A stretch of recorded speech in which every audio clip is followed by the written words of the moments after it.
Terima kasih Bu Ning yang telah memimpin kita untuk membaca Asmaul Husna.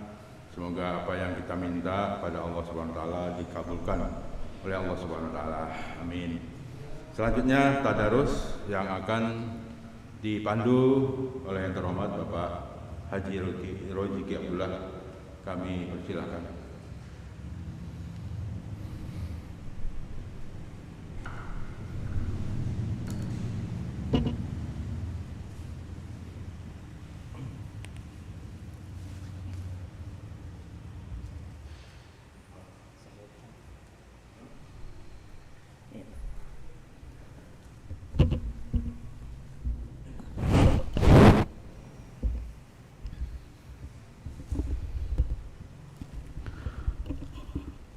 Assalamualaikum warahmatullahi wabarakatuh.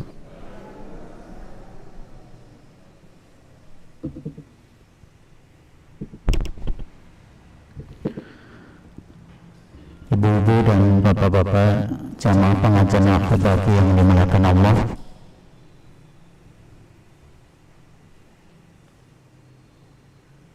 Suaranya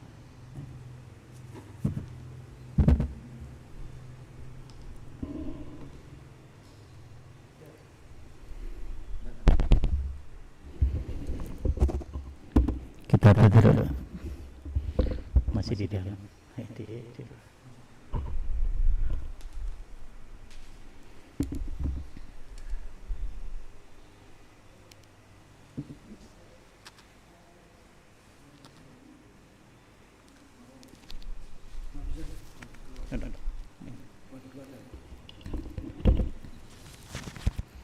kita teruskan tadarus kita yang pagi hari ini. Kita akan lanjutkan Quran surah Al-Baqarah mulai ayat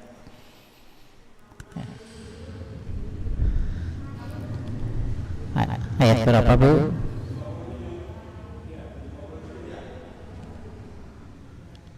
Lima puluh tujuh. Sekarang 57. Ya. Kita baca 2 ayat saja.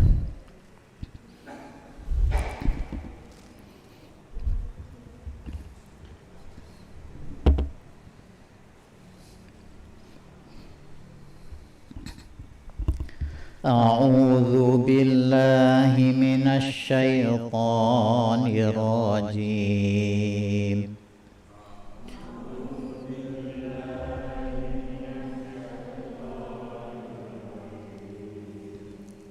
Bismillahirrahmanirrahim.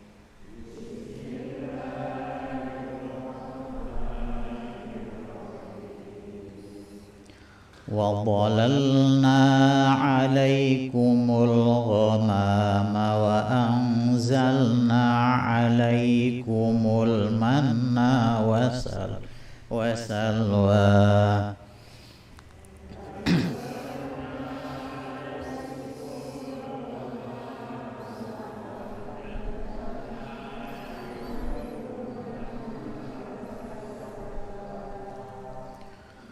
Kulu min tayyibati ma razaqnakum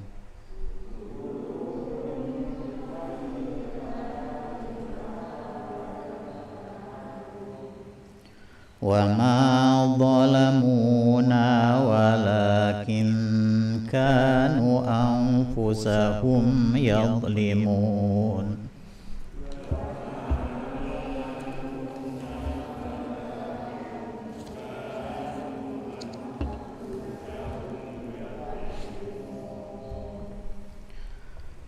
وَإِذْ قُلْنَا ادْخُلُوا هَٰذِهِ الْقَرْيَةَ فَكُلُوا مِنْهَا حَيْثُ شِئْتُمْ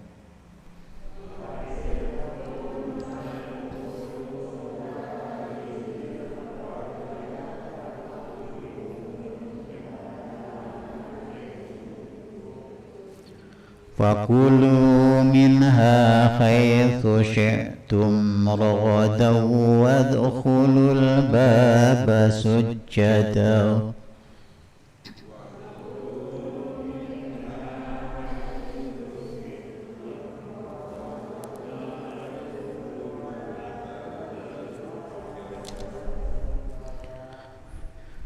وادخلوا الباب سجدا وقولوا حطة نغفر لكم خطاياكم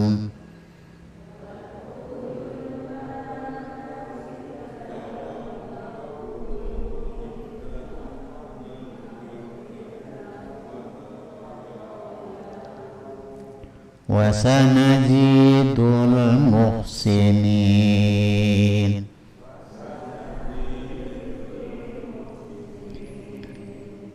Satu ayat lagi. فبدل الذين ظلموا قولا غير الذي قيل لهم فأنزلنا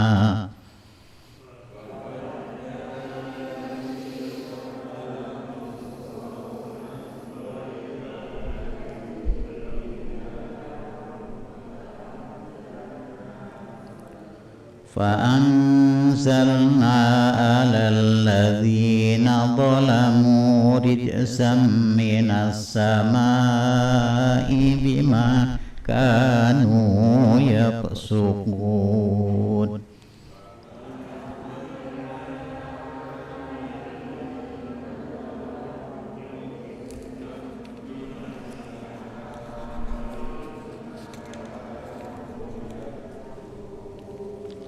Sadaqallahul azim.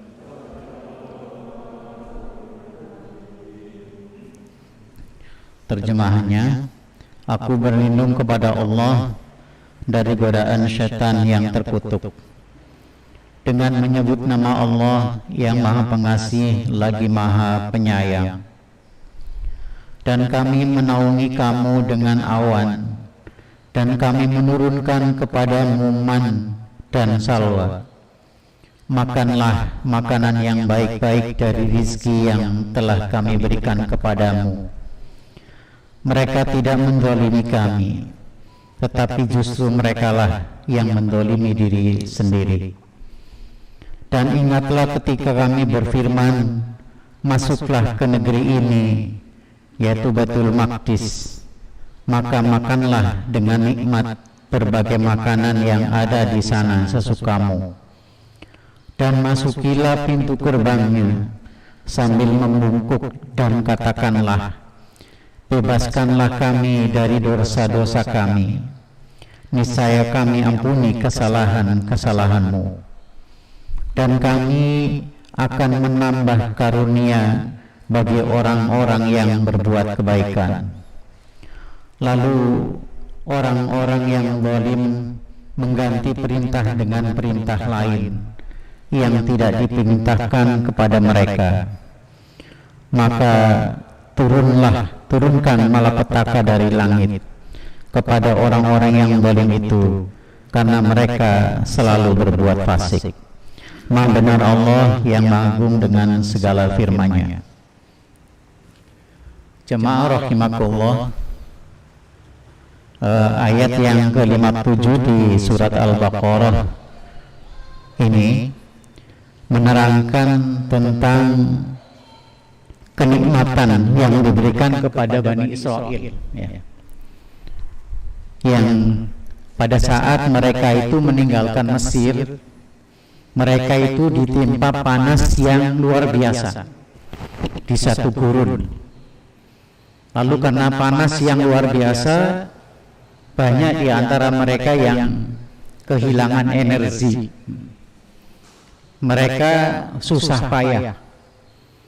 Maka kemudian Nabi Musa alaihissalam berdoa kepada Allah Subhanahu wa ta'ala agar mereka dilindungi, diberi pertolongan oleh Allah Subhanahu wa ta'ala, yaitu dengan menaunginya dengan awan.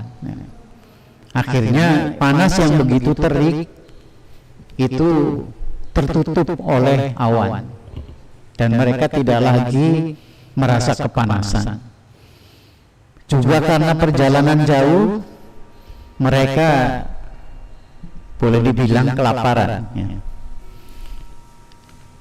Kemudian Allah memberikan nikmat kepada Bani Israel itu dengan menurunkan man, ya. Man itu kalau di kita itu sejenis madu, ya. Makanan yang manis-manis. Kemudian juga salwa. Salwa itu protein sejenis burung puyuh. Nah, makanan inilah yang kemudian mereka makan di saat mereka membutuhkan makanan. Jadi ada man, ada salwa. Makanan yang manis jenis madu dan burung semacam burung puyuh yang itu juga merupakan protein yang tinggi, sehingga mereka bisa bertahan dalam menempuh perjalanan meninggalkan Mesir tadi. Jemaah rahimakumullah, mungkin itu saja sedikit yang bisa saya sampaikan. Satu ayat ini Pak Ustadz sudah hadir di tengah kita. Mari kita dengarkan bersama tausiah yang akan disampaikan oleh beliau. Itu saja, terima kasih. Assalamualaikum warahmatullahi wabarakatuh.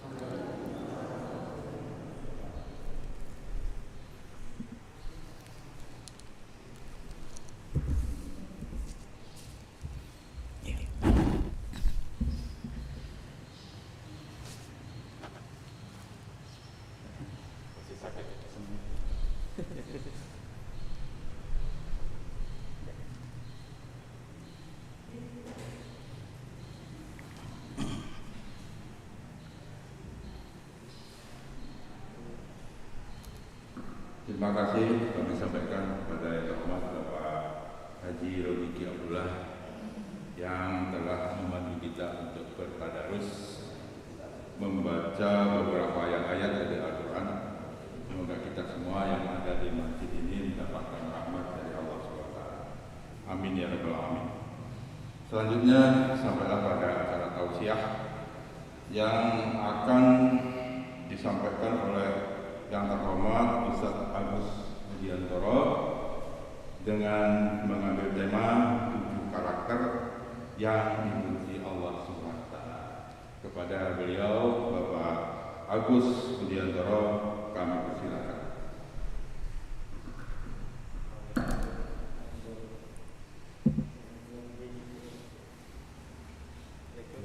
Salam.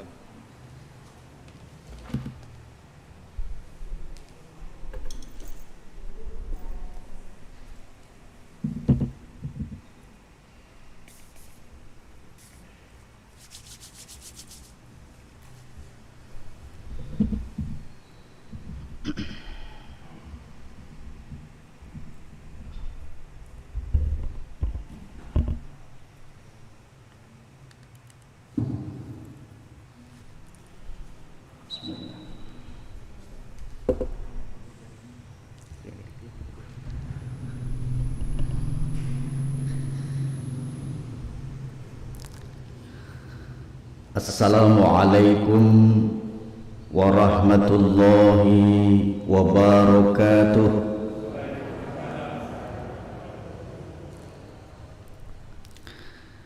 Alhamdulillah, alhamdulillahilladzi arsala rasulahu bil huda wad dinil haq lidhirahu 'alad dini kullih wa kafa billahi syahida. Asyhadu an la ilaha illallah wa asyhadu anna Muhammadan abduhu wa rasuluh. Allahumma salli wa sallim wa barik ala Muhammad wa ala alihi wa sahbihi ajma'in. Yang kami hormati, kami muliakan sesepuh bini sepuh jamaah Masjid Muhajirin yang insya Allah dirahmati oleh Allah Subhanahu wa Ta'ala. Bapak dan Ibu, segenap jamaah yang hadir pada kesempatan pagi hari ini di masjid kita yang tercinta ini, yang insya Allah mudah-mudahan dimuliakan oleh Allah Subhanahu wa Ta'ala. Amin. Puji dan syukur hanyalah milik Allah Subhanahu wa Ta'ala yang telah memberikan limpahan nikmat kepada kita. Atas nikmatnya pagi hari ini kita diizinkan, diperkenankan oleh Allah Subhanahu wa Ta'ala hadir di majelis ilmu, di taklim kita ini dengan sehat walafiat, diberikan sempat dan insya Allah mudah-mudahan diberikan panjang usia dan bermanfaat. Amin. Salawat dan salam semoga senantiasa tercurah pada uswah hasanah kita, suri teladan kita, Nabiullah Muhammad sallallahu alaihi wasallam. Bapak Ibu jamaah rahimakumullah,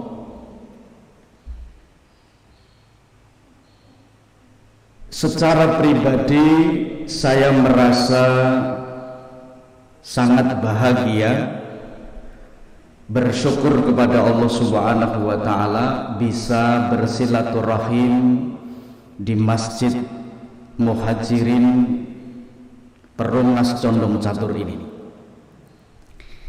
karena sudah hampir 2 tahun taklim tatap muka seperti ini tidak kita laksanakan secara langsung, meskipun saya yakin aktivitas taklim dalam bentuk yang lain, kajian-kajian ilmu dalam media-media yang lain tetap kita laksanakan.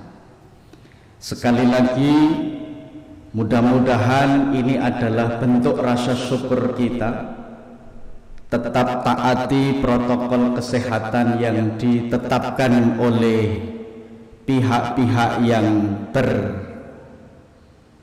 berwenang, pihak-pihak yang memiliki otoritas, sehingga lahiriah batiniah kita mudah-mudahan akan diberikan sehat walafiat seutuhnya. Amin. Dan mohon maaf, mohon izin saya lepas masker, karena kalau saya berbicara kemudian tertutup masker lebih dari 30 menit, nafasnya menjadi pendek sekali.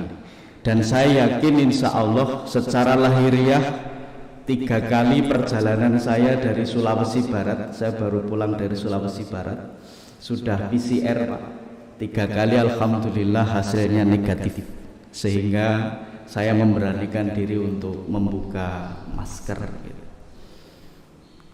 Dan selanjutnya Bapak dan Ibu, pagi hari ini saya akan menyampaikan salah satu hadis riwayat Ibnu Hibban dalam Sahih dari sahabat Abu Hurairah radhiyallahu anhu. Rasulullah sallallahu alaihi wasallam bersabda,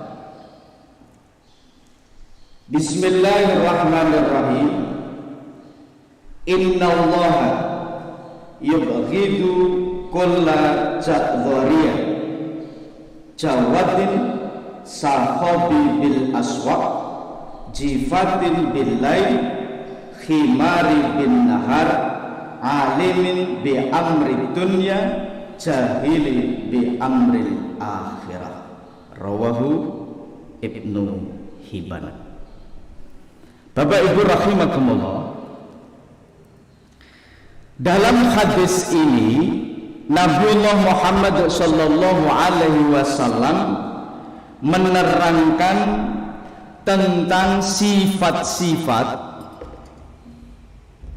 ataupun watak yang dibenci oleh Allah Subhanahu wa ta'ala.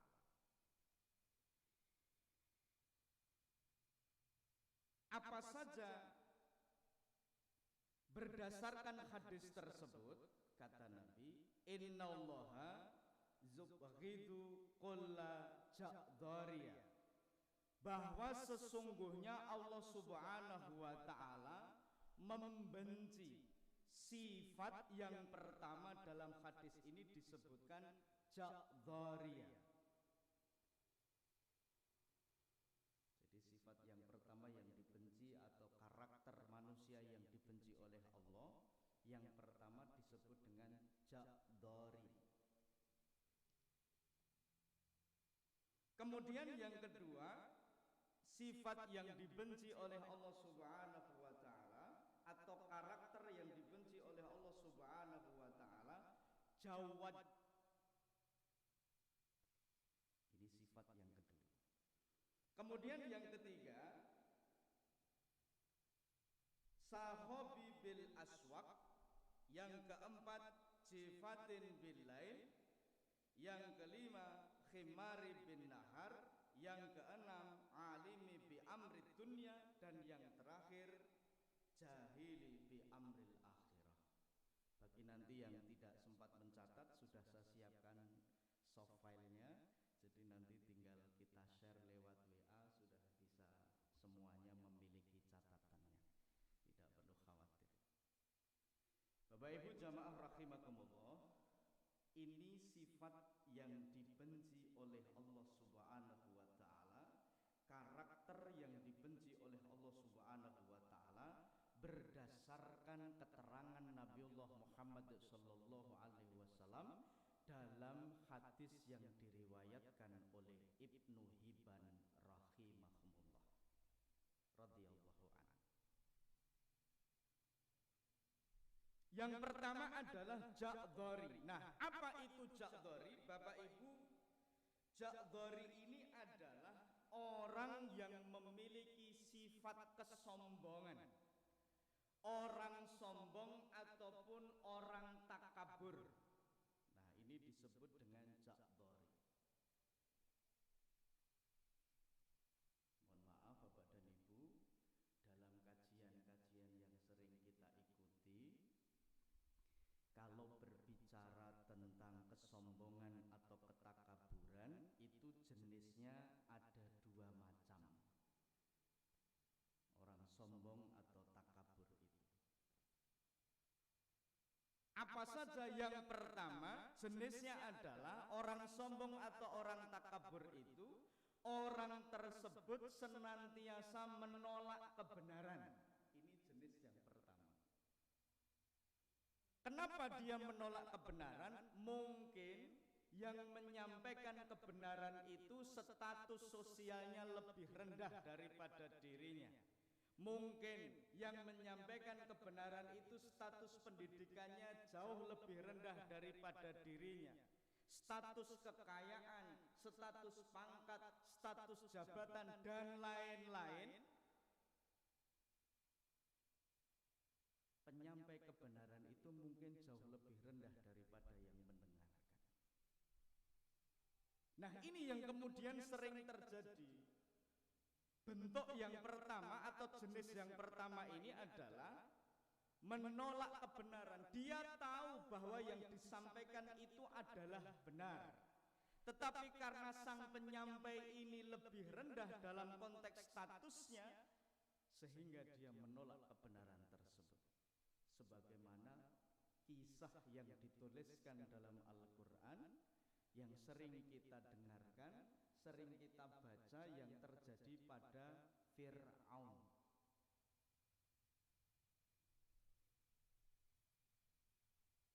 Kepada Fir'aun. Terhadap siapa? Terhadap Nabi Musa alaihissalam. Bahwa Fir'aun itu sesungguhnya sudah sangat tahu, sudah sangat ngerti akan mukjizat daripada Nabi Musa alaihi salam. Sudah sangat tahu. Tetapi karena bisikan orang terdekatnya, namanya Hamam, ini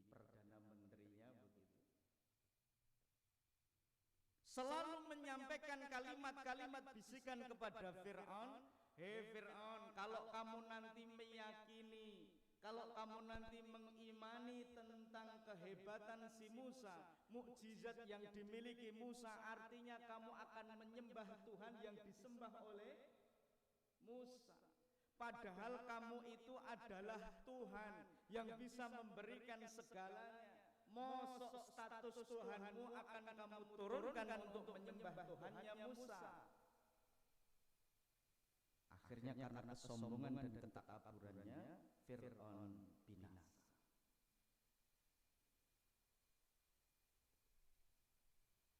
Pada zaman Rasulullah pun juga begitu. Ada Abu Lahab, ada tokoh-tokoh Quraisy yang sejalan dengan pemikirannya Abu Lahab, bahwa Abu Lahab itu tahu yang namanya Al-Quran itu mukjizatnya sudah nyata, mukjizatnya sungguh terlihat dengan nampak jelas di hadapan dirinya, sampai kemudian menantang bahwa Quran itu hanya seperti syair, hanya seperti prosa, hanya seperti pantun dan lain sebagainya.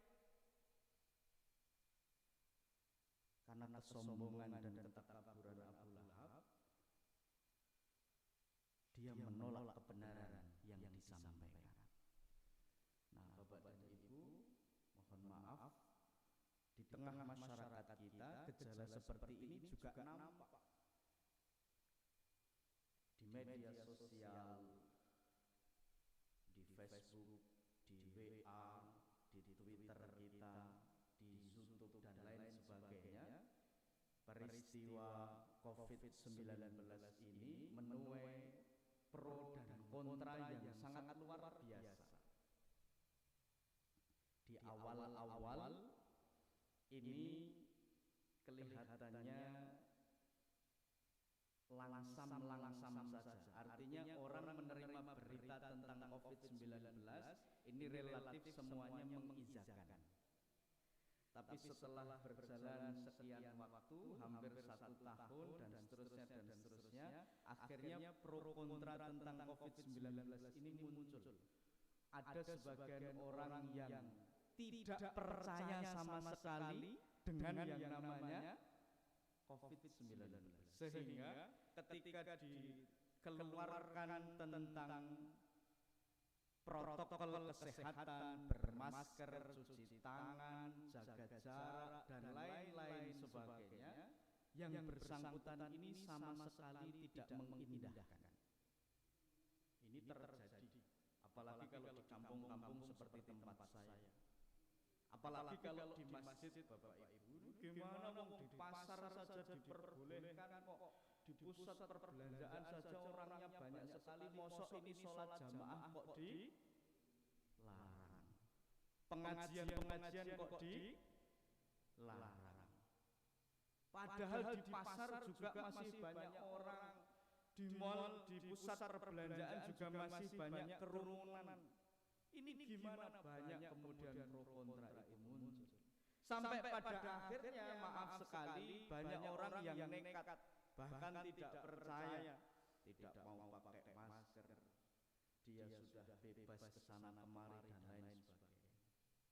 Padahal sesungguhnya kebenarannya itu sudah nyata, sudah otentik. Saya yang kebetulan di rumah sakit dengan teman-teman yang ada di rumah sakit itu merasakan betul, Pak. Teman kami di Surabaya itu 14 satu rumah sakit, 14 orang perawat maupun tenaga kesehatan itu dipanggil oleh Allah Subhanahu wa taala. Di Bantul juga demikian, ada seorang perawat yang baru hamil sekitar 6 bulan, kan sebentar lagi akhirnya terinfeksi sampai akhirnya meninggal dunia berikut bayinya. Banyak sekali teman-teman angkatan muda, ada Kokam, ada kader kita Ustadz Munawar Khalil dan sebagainya, itu juga demikian. Baru saja saya mendengar Ustadz Dahlan Rais juga terinfeksi COVID-19. Mohon doanya, mudah-mudahan Allah berikan kesembuhan. Nah, Bapak dan Ibu, ini banyak orang yang kemudian menolak kebenaran. Apakah yang menyampaikan dianggap tidak punya kompetensi, apakah yang menyampaikan dianggap status pendidikannya lebih rendah atau apapun itu namanya, tapi sesungguhnya yang disampaikan itu adalah kebenaran. Maka sebagai orang yang berakal, sebagai orang yang diberikan kejernihan berpikir, tentu kita tidak mau masuk dalam kategori ketakaburan atau kesombongan tersebut. Ini yang pertama. Kemudian jenis kesombongan yang kedua, menolak kebenaran itu yang pertama. Kemudian yang kedua adalah merendahkan orang lain, menganggap dirinya itu memiliki keistimewaan lebih dibandingkan orang lain. Nah, ini juga jenis kesombongan. Misalnya kalau dalam bahasa kita kan soonten nggih tiyang niku sing sok merasa penting. Kene ratu sapa? Lah sapa kok maktek kon gitu. Kan agak lucu. Dia merasa penting padahal sesungguhnya tidak ada orang itu yang hebatnya sendirian, tidak ada. Setiap manusia itu memiliki kelebihan dan memiliki kelemahan. Sehebat-hebatnya orang, dia pun pasti membutuhkan orang lain. Maaf Bapak Ibu, Pak Habibie itu pintar apa jenius? Jenius. Mbahnya pintar. Tapi pintarnya Pak Habibie itu tidak kok pintar dalam segala hal. Tapi pintarnya Pak Habibie adalah pintar membuat pesawat terbang. Nek jangan lodeh pintar pundi Bu. Pintar panjenengan insyaallah. Artinya apa? Semua orang itu punya kelebihan dan punya kekurangan. Jadi jangan sampai kemudian kita merendahkan orang lain apapun status dan perannya. Begitu juga kita, jangan pernah merasa rendah diri. Kalau rendah diri tidak boleh, tapi kalau rendah hati wajib. Jangan sampai rendah diri. Aku ki opo? Aku ki mung tukang gelari kloso kok nek pengajian. Loh, siapa tahu justru yang gelar tikar itu jauh lebih mulia daripada yang isi pengajian. Kita tidak pernah tahu Bapak Ibu kebaikan mana yang akan menghantarkan kita menuju kemuliaan sesungguhnya yang akan diganti oleh Allah Subhanahu wa taala dengan surga Jannatul. Nah, kita enggak pernah tahu.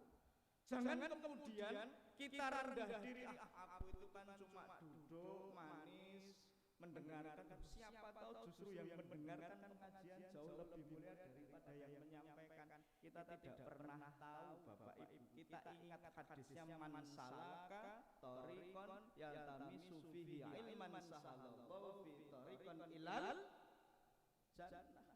Barang siapa yang berjalan menuju satu majelis ilmu, maka baginya akan dimudahkan menuju jalan ke surganya Allah Subhanahu wa ta'ala. Jangankan hanya duduk diam mendengarkan, baru jalan menuju majelis ilmu saja Allah akan memudahkan jalan kita menuju surga. Masya Allah. Maka Bapak dan Ibu jangan pernah rendah diri dengan peran kebaikan kita sekecil apapun, karena kita tidak pernah tahu kebaikan mana yang akan mengantarkan kita menuju surga. Sehingga maaf sekali kalau ada orang yang kemudian merendahkan orang lain, yang menganggap dirinya memiliki keistimewaan dibandingkan orang yang lain, ini termasuk kesombongan dan ketakaburan. Tidak ada orang itu yang hebat. Maaf sekali lagi, zamannya sudah tidak begitu. Jadi semua membutuhkan yang lain.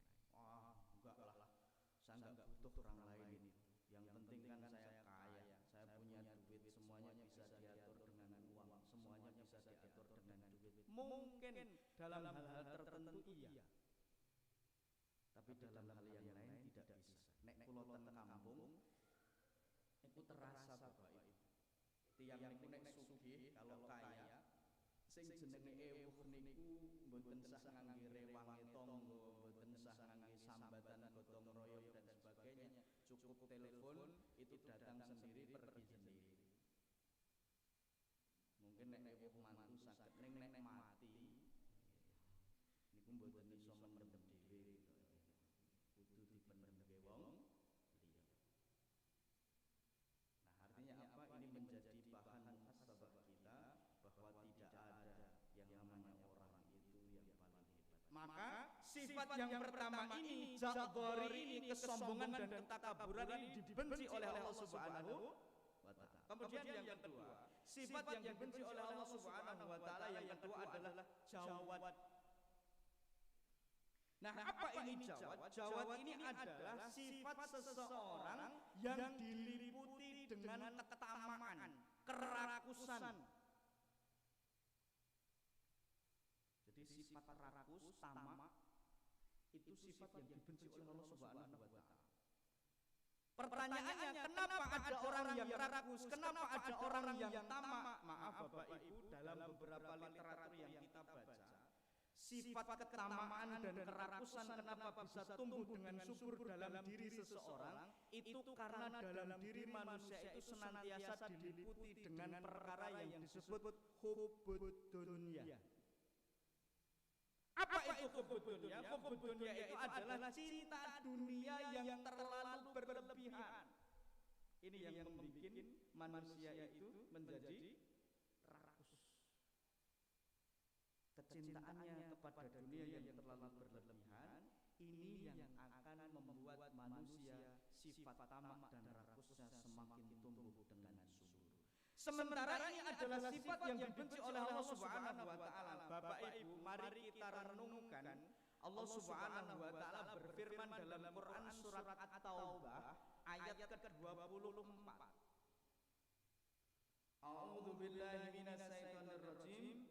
Qul in kana aba'ukum wa abna'ukum wa ikhwanukum wa azwajukum wa 'ashiratukum wa amwalun taraftumuha wa tijaratun tahsabuna kasadaha masakinu tardawnaha ahabba ilaikum minallahi wa rasulihi wa jihadin fi sabilihi fatarabbasu hatta ya'tiyallahu bi amrihi wallahu la yahdil qaumal fasikin.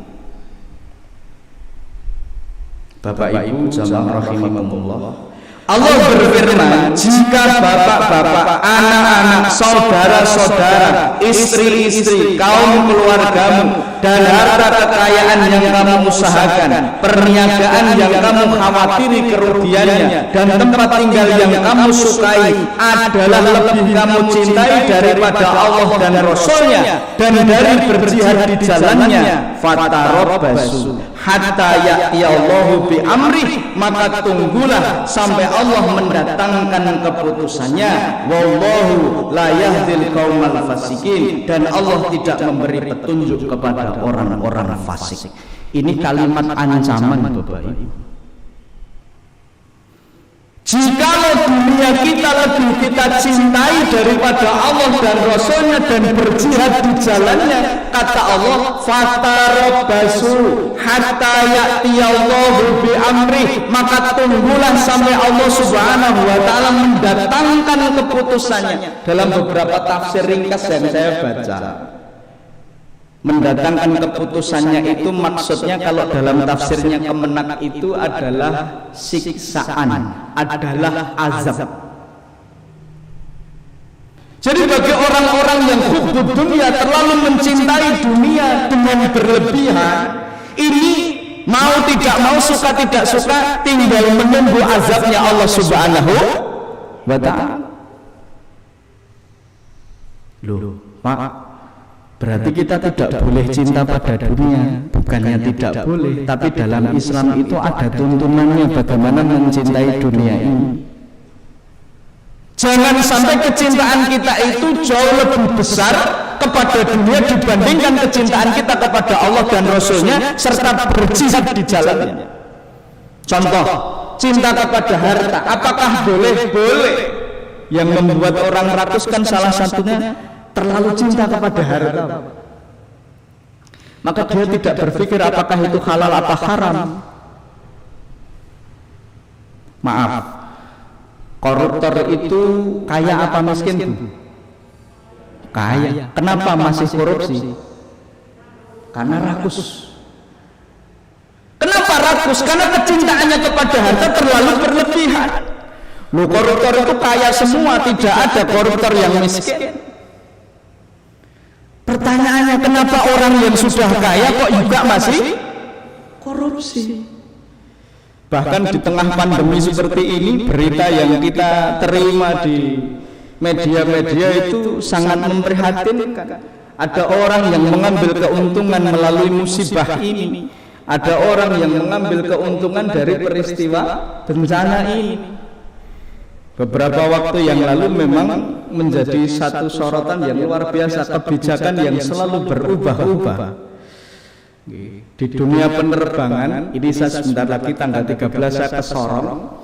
Kemarin ketika saya ke Sulawesi Barat, itu kebijakannya dalam 3 hari itu berubah.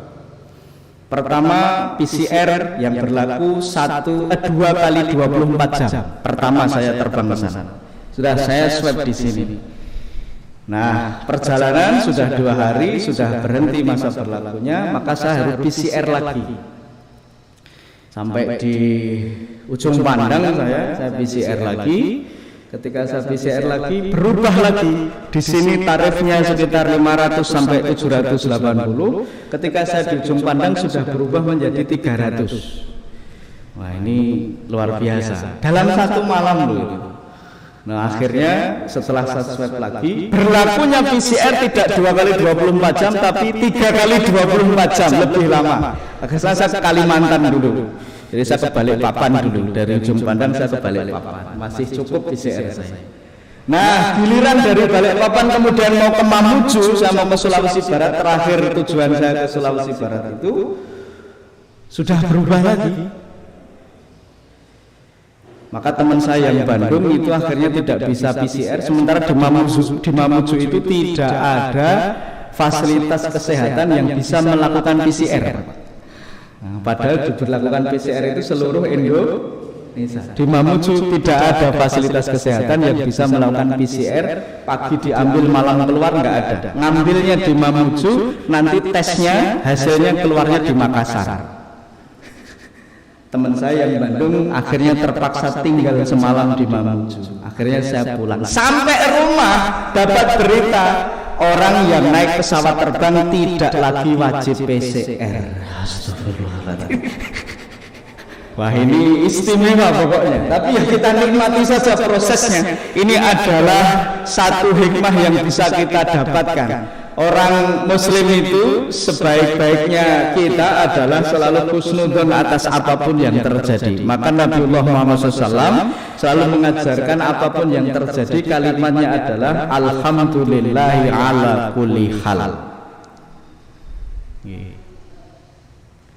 Kula nggih mboten grenengan ning kula omong kok niki nggih. Mboten grenengan ning kula omong. Nah, ini alhamdulillah sudah tidak PCR lagi. Entah nanti kita nggak tahu ini tanggal 13 ada kebijakan apa lagi, ya kita ngikut saja karena kita punya kepentingan membawa amanah persyarikatan. Jadi di Sulawesi Barat itu kita mau membangun sebuah klinik yang dulu pernah beroperasi selama 1 tahun, tapi gempa Palu itu akhirnya klinik kita roboh. Kemudian sampai tenaga kesehatannya menjadi korban. Bendahara Aisyah di PWA Sulawesi Barat sana. Kita mau inisiasi bangun lagi. Nah, Bapak Ibu jamaah rahimakumullah, ini yang kedua. Jadi maaf sekali bahwa jawat ini, rakus ini diakibatkan karena hubud dunia, cinta kepada dunia yang berlebihan. Maka boleh saja cinta harta asal kita perhatikan halal dan haramnya. Jangan sekedar mendapatkan besaran jumlahnya, tetapi kebersihan dan keberkahannya. Karena bicara harta itu tidak hanya semata-mata persoalan jumlah. Jumlah banyak kalau tidak berkah malah musibah. Itulah harta. Contohnya apa? Misalnya air. Air itu Bapak Ibu kalau sedikit berkah, 2 gelas kayak gini berkah. Tapi kalau seperti teman-teman kita yang di Batu sana, air segitu banyaknya musibah Bapak Ibu. Maka harta itu ya seperti itu. Wallahu a'lam bishawab. Kemudian yang ketiga Bapak Ibu jamaah rahimakumullah, sifat yang dibenci oleh Allah Subhanahu wa taala tadi yang pertama adalah Ja'bari, yang kedua adalah Jawad, yang ketiga Sahobi bil Aswaq. Kalau dalam terjemahan yang saya baca, Sahobi bil Aswaq itu artinya orang yang suka berteriak-teriak di pasar. Nah, ini maknanya apa? Maknanya adalah orang yang selalu memperbanyak omongan dengan tujuan apa? Dengan tujuan dia bisa mengumpulkan harta ataupun kepentingan yang ia inginkan sebanyak-banyaknya. Ini bahasa sederhananya ngeten lah, nun sewu. Sebentar lagi 2024 ini kan mau pilihan. Adu jambang catur juga baru saja pilur des ya, pilihan lurah. Mas Reno ini juga kawan gitu. Nah, Bapak Ibu, sering kita amati dalam kontestasi politik yang seperti itu, bagaimana kemudian calon atau kandidat-kandidat itu berlomba-lomba menyampaikan kampanyenya dengan sedemikian rupa indahnya. Nun sewu nek sing kampanye niku biasane kalimate niku api-api napa elik-elik. Biasanya kan api-api nggih untuk meyakinkan calon pemilih. Bapak Ibu, besok kalau misalnya saya terpilih menjadi anggota dewan, saya akan bangun Masjid Muhajirin ini tidak hanya 2 lantai, 5 lantai kalau saya terpilih. Tapi sebelumnya Bapak Ibu ini saya kasih karpet terlebih dahulu, biar nanti Bapak Ibu kalau ngaji duduknya nyaman, duduknya enak. Beradadi. Onten nek ten ngen niku nek radadi karpete terus jaluk lagi. Ada yang begitu. Nah, Bapak Ibu, sekali lagi ini dia menebar omongan-omongan dengan tujuan apa? Mengumpulkan dukungan sebanyak-banyaknya. Nah, kalau ditepati insya Allah lepas dari perkara ini. Tapi kalau tidak ditepati, karena maaf, dari sekian yang menyampaikan persentase yang menepati janji itu mungkin tidak lebih dari 5%. Saya belum melakukan penelitian, tapi dilihat saja kan kelihatan Bapak Ibu. Observasi abal-abal saja kita pasti bisa menyimpulkan wah ini enggak menepati. Mana buktinya? Mana kemarin yang disampaikan? Kan begitu kira-kira. Nah, orang yang berteriak-teriak di pasar ini atau orang yang selalu teriak-teriak dengan omongannya dengan tujuan mengumpulkan harta atau kepentingan yang sebanyak-banyaknya, maaf sekali ini juga termasuk sifat yang dibenci oleh Allah. Kalau kemudian dari omongannya itu tidak ada buktinya. Bahkan sering terjadi orang-orang yang seperti itu. Ada seorang ulama yang memberikan makna orang seperti itu adalah orang yang suka merebut hak orang lain. Jadi orang kalau teriak-teriak itu termasuk orang-orang yang suka merebut haknya orang lain. Loh, logikanya di mana? Mungkin bisa masuk ketika kita berikan penjelasan seperti ini. Bapak Ibu, kalau teriak-teriak di pasar itu kan banyak orang. Ada orang yang pengen dengar suara keras, tapi juga ada orang yang tidak pengen dengar suara. Tapi ketika ada orang teriak-teriak, maka maaf sekali, baik yang pengen dengar suara maupun yang tidak pengen dengar suara kan akhirnya kerungu semua. Akhirnya dengar semua. Nah, haknya orang yang tidak mau mendengarkan ini akhirnya dirampas oleh orang yang teriak-teriak tadi. Sama seperti kita. Maka sering saya sampaikan kepada diri saya, boleh kita itu punya hak, wong itu hak kita kok, tapi hak kita itu senantiasa ada batasannya dengan haknya orang lain. Contohnya dalam bermasyarakat. Betul, ini rumah-rumah kita, listrik yang bayar kita, radio, TV, tape yang beli kita. Tapi kalau ada orang yang membunyikan radio tape itu terlalu keras, ingat sekali lagi itu juga hak kita. Tapi ada kuping tetangga, ada kuping saudara di sekitar kita, yang mungkin kuping saudara dan tetangga kita itu tidak menginginkan mendengarkan suara tape yang keras. Kenapa? Baru sakit gigi misalnya. Jadi hak itu selalu berbatasan dengan seperti itu. Maka tidak heran di jalan itu kalau ada knalpot yang suaranya keras sekali itu, kalau konangan petugas langsung ditangkap. Kalau ada yang langsung pengendaranya suruh turun, jongkok di dekat kendaraannya, terus Pak polisinya bunyikan kendaraannya di gas keras-keras, ditutupin ini kupingnya. Saya kira kalau tidak gitu loh, ternyata juga ditutup juga telinganya. Artinya dia pun juga merasa terganggu dengan suara itu. Karena kalau tidak merasa terganggu, saya yakin pasti dia tidak akan menutup kupingnya. Nah, Bapak Ibu, itu yang ketiga. Kemudian yang keempat, sifat atau karakter yang dibenci oleh Allah Ta'ala, jifatin bilail. Apa ini jifatin bilail? Menjadi bangkai di malam hari. Nah, maknanya apa? Maknanya adalah orang tersebut memiliki sifat atau karakter. Monggo Bu Haja.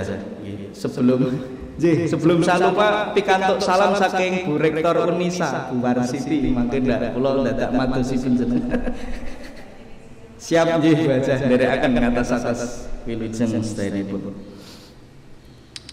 Jifatin bilail, menjadi bangkai di malam hari. Artinya apa? Dia hanya menggunakan waktu malamnya itu hanya untuk tidur. Ini sifat yang dibenci. Padahal Bapak Ibu, dalam waktu malam kita itu ada keberkahan yang sering kita dengar saja. Bapak Ibu juga sering mendengar ini dalam kitab-kitab sahih. Di sepertiga akhir malam itu kan ada waktu yang sangat istimewa. Bahkan dalam Quran surat Ali Imran, kalau tidak salah Ustaz mohon nanti dikoreksi, di ayat ke-17 itu di akhir kalimatnya ada kalimat begini, wal mustaghfirina bil ashar. Betul Ustaz? Dan orang-orang yang memohon ampun kepada Allah di waktu-waktu sahar. Bapak Ibu, sahar itu ternyata satu waktu yang ditunjuk dalam Al-Quran. Bahasa kita ya sahur. Nah, sahur itu ini kan terjadi pada sepertiga akhir malam. Nah, orang-orang yang beristighfar pada waktu-waktu itu, ini Masya Allah, Allah akan datangkan ampunan untuk diri. Siapapun yang meminta Allah perkenankan, siapapun Allah yang berdoa Allah akan kabulkan, siapapun yang memohon ampun Allah akan ampuni. Kan begitu fadilahnya di sepertiga akhir malam itu. Maka sesungguhnya orang yang melewati malamnya hanya untuk tidur, ini adalah orang-orang yang maaf sekali, dia tidak mampu mengambil peluang yang terbaik atas dirinya. Ini termasuk yang dibenci. Kemudian yang kelima Bapak Ibu, yang keempat adalah menjadi bangkai di malam hari, waktu malamnya hanya untuk tidur. Dan yang kelima, khimari bin nahar. Khimar itu keledai, jaran cilik. Khimari bin nahar itu artinya apa? Menjadi keledai di siang hari. Maknanya apa? Maknanya orang tersebut pikirannya itu hanya makan, makan, makan, dan makan. Dia hanya berpikir bagaimana cara mencari makan, bagaimana perutnya kenyang. Dia tidak berpikir tentang kewajiban ibadahnya. Dia tidak berpikir akan kewajibannya kepada Tuhannya. Kenapa? Khimari bin nahar. Dalam kasus-kasus di umat kita ini, umat Islam mayoritas memang betul, tapi pertanyaannya dari 90% Dari jumlah yang banyak itu kira-kira kalau ada pertanyaan lebih khusus lagi, yang sholat berapa, kemudian mungkin kita bisa berkesimpulan. Kira-kira kalau 90% itu ada pertanyaan, dari 90% umat Islam yang ada di Indonesia, yang sholat berapa, kira-kira jumlahnya tetap 90 atau berkurang?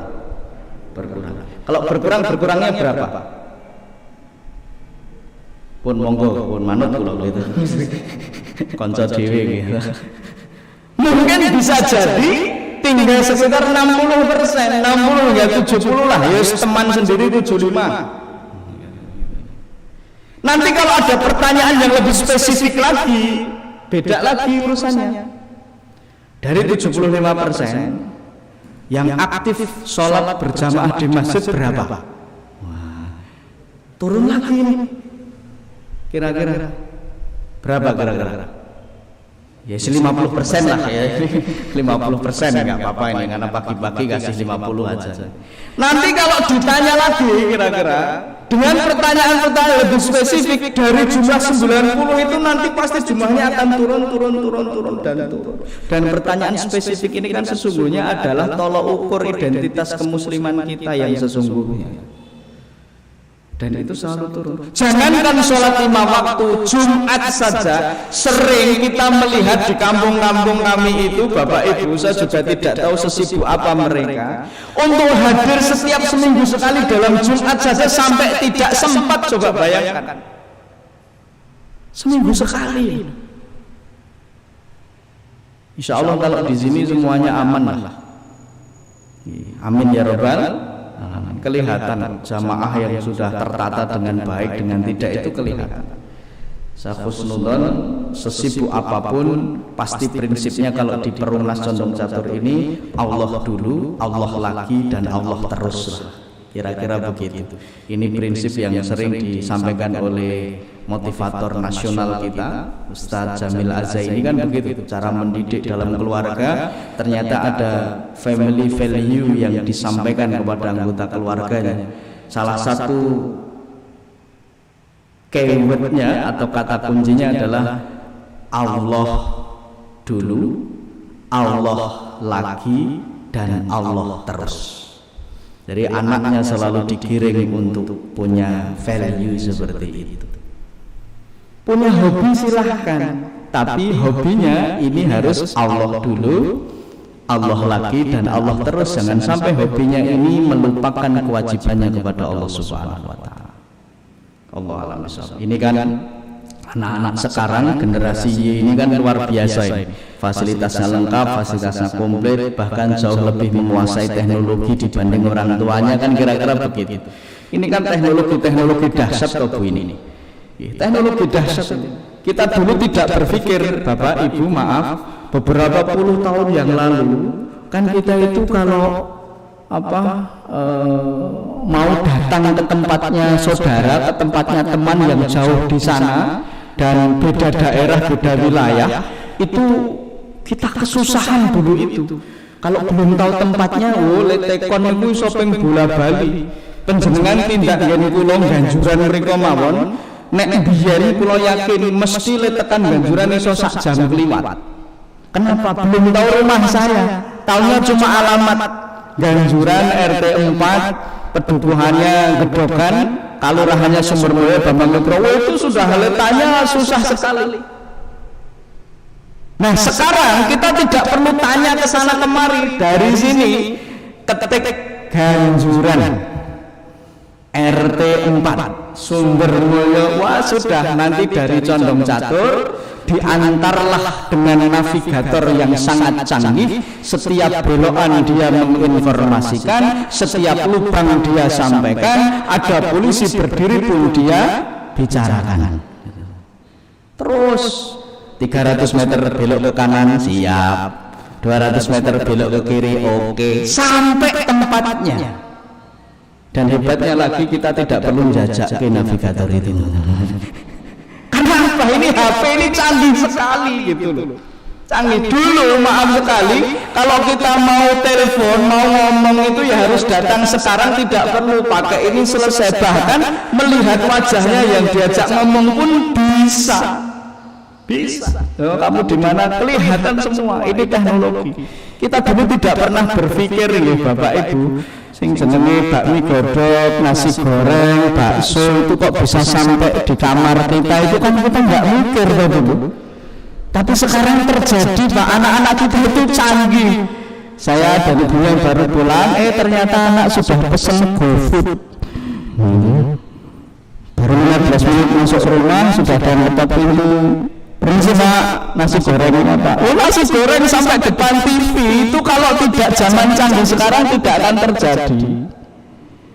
Nah, jadi ibu ini siap-siap saja, mungkin suatu ketika nanti penjenengan itu nek ngeliwet mboten sing pun saking peturon. Cukup buka aplikasi ngeliwet ngoten. Mangga sudah anak nasi sendiri, matang sendiri. Ini zaman sekarang. Nah, yang terjadi adalah itu Bapak Ibu. Jadi family value itu menjadi penting agar ini betul-betul bisa membingkai keluarga kita dengan sebaik-baiknya. Nah, itu yang kelima. Jadi khimar bin nahar tidak hanya sekedar mencari makan, tapi siang itu juga ada kewajiban kita kepada Allah Ta'ala. Kemudian yang keenam, alimi bi amri dunya, dia pintar urusan dunia, pintar cari harta, sekolahnya bagus, nilainya bagus. Tapi Bapak Ibu, dia lupa akan kewajibannya sebagai seorang manusia, yaitu beribadah kepada Allah. Sehingga kalimatnya adalah alimi bi amri dunya, dia pintar urusan dunia. Kemudian yang terakhir, yang ketujuh, jahilu bi amril akhirah, tapi dia bodoh tentang urusan akhirat. Maka Bapak Ibu, kalau kita sementara melihat ada orang yang sukses dunianya padahal dia tidak pernah mengerjakan kewajiban ibadahnya, kita tidak perlu iri. Karena apa? Sesungguhnya itu adalah orang-orang yang dibenci oleh Allah. Kan kadang mendatangkan satu rasa yang mungkin kita tidak terima atau tidak ridho. Kalau kamu salat ora tahu, poso ora kok rezekine lumbahan. Ke aku pun mengenai syarat mengenai wajib oleh serta jangan misalnya begitu, tidak perlu khawatir. Ternyata alimi bi amri dunya, jahilu bi amril akhirah. Kita masih punya harapan seandainya dunia kita ini tidak berada dalam genggaman kita, berusahalah untuk menggenggam akhirat kita. Kenapa? Insya Allah harapan kita kemuliaan itu insya Allah nyata. Karena apa? Itu wajib. Bicara tentang ilmu agama, para ulama kan ilmu agama itu pokok dan hukumnya fardu ain. Maka saya bersyukur ada ustadz kita tadi yang memberikan tulisan ini, dan beliau sangat produktif sekali. Ketika dalam kajian-kajian pasti ada tulisan yang disampaikan. Ini menjadi luar biasa. Kenapa? Karena ini pokok Bapak Ibu. Ini fardhu ain hukumnya. Kan kita sering mendengarkan thalabul ilmi fardhun 'ala kulli muslim. Jadi menuntut ilmu atau kita belajar terutama tentang ilmu agama ini menjadi kewajiban kita masing-masing. Wallahu a'lam bishawab. Nah, itulah Bapak Ibu sifat yang dibenci oleh Allah Subhanahu wa taala yang diterangkan oleh baginda Nabi dalam hadis yang diriwayatkan oleh Ibnu Hibban radhiyallahu anhu dari sahabat Abu Hurairah radhiyallahu anhu. Nah, sebentar. Ada 7 deh. 1 tadi Ja'bari, yang kedua apa? Jawad, yang ketiga Sahabi bil Aswaq, yang keempat Jifatin bilail, yang kelima Khimari bin Nahar, yang keenam Alim bi amri dunya, yang ketujuh Jahili bi amril akhirah. Allah a'lam bishawab.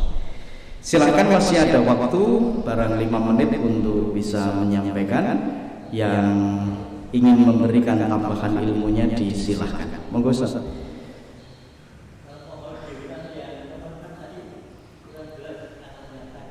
Oh, lafadznya nggih. Nomor 6 nggih. Yang nomor 6 itu alimi bi amri dunya. Nanti saya kirim saja Ustaz. Nanti biar bisa di print out, Seandainya mungkin ada lafadz yang tertinggal, ini insyaallah saya pakai khatnya khat Arab, jadi baik yang Ja'dhari, baik yang Jawad itu khotnya pakai khot Arab. Jadi insyaallah translate-nya tidak salah mudah-mudahan. Dari ibu-ibu mungkin ada yang disampaikan?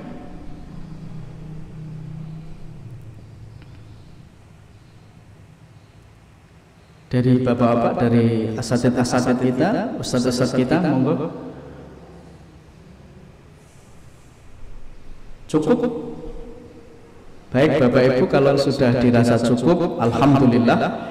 Mudah-mudahan apa yang saya sampaikan ini menjadi satu muhasabah, terutama untuk diri saya sendiri yang menyampaikan, karena telinga yang paling dekat dengan lisan saya adalah telinga saya, sehingga saya pun tidak bermaksud untuk mengajarkan kepada panjenengan, bahasanya pun bukan bermaksud nguroni, tapi saya menasihati diri saya sendiri. Semoga juga berdampak hikmah kepada panjenengan semua yang hadir, amin. Baik, kalau tidak ada yang disampaikan, terima kasih atas perhatiannya. Dari saya banyak kekurangan, datangnya dari bodoh dan keterbatasan saya pribadi. Ada benarnya itu datang dari Allah Subhanahu wa taala. Saya akhiri, hadanallahu wa iyyakum ajmain, fastabiqul khairat. Assalamualaikum warahmatullahi wabarakatuh.